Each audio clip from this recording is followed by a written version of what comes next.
காத்தாயி அம்மனின் அருள் அடியவர்கள் அனைவருக்கும் வணக்கம். இன்றைய தினம் உங்கள் இல்லத்தில் மகிழ்ச்சி கரைபுரள காத்தாயி அம்மன் அருள் புரியட்டும். அபிராமி அந்தாதி பாடல் எண் 22. பிறவி தோஷங்கள் நீங்க. தோஷத்தின் காரணமாகத்தான் இந்த பிறப்பு நமக்கு கிடைத்திருக்கிறது.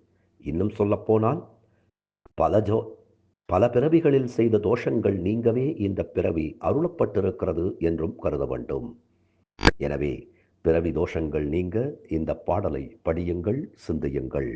கொடியே இளவஞ்சிக் கொம்பே எனக்கு வம்பே பழுத்த படியே மறையின் பரிமளமே பனிமால் இமயப் பிடியே பிரம்மன் முதலாய தேவரைப் பெற்ற அம்மே அடியேன் இறந்து இங்கு இனி பிறவாமல் வந்து ஆண்டுகொள்ளே. இளவஞ்சிக் கொடி போன்றவளே, அதன் பொன் எழிற்கொம்பே, தகுதியில்லாதவனானாலும் எனக்கு கிடைத்த கனியே, வேதம் விளக்கக்கூடிய செம்மையான பொருளே, பணிதிகழும் இமயத்தில் பிறந்த பெண் யானையே, பிரம்மன் முதலான தேவர்கள்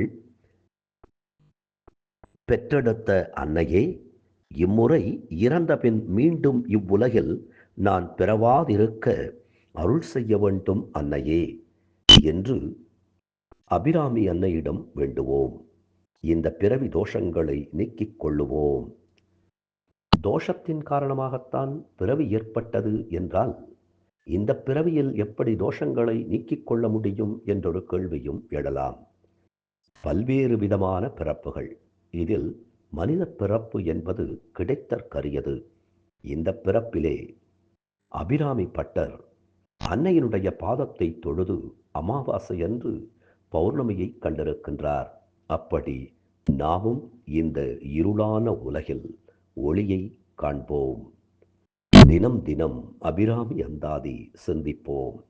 அப்படியே நம்மை அணைத்து காக்கும் காத்தாயி அன்னையையும் சிந்திப்போம். அப்போது நம் பாவங்கள் சிந்திப்போகும்.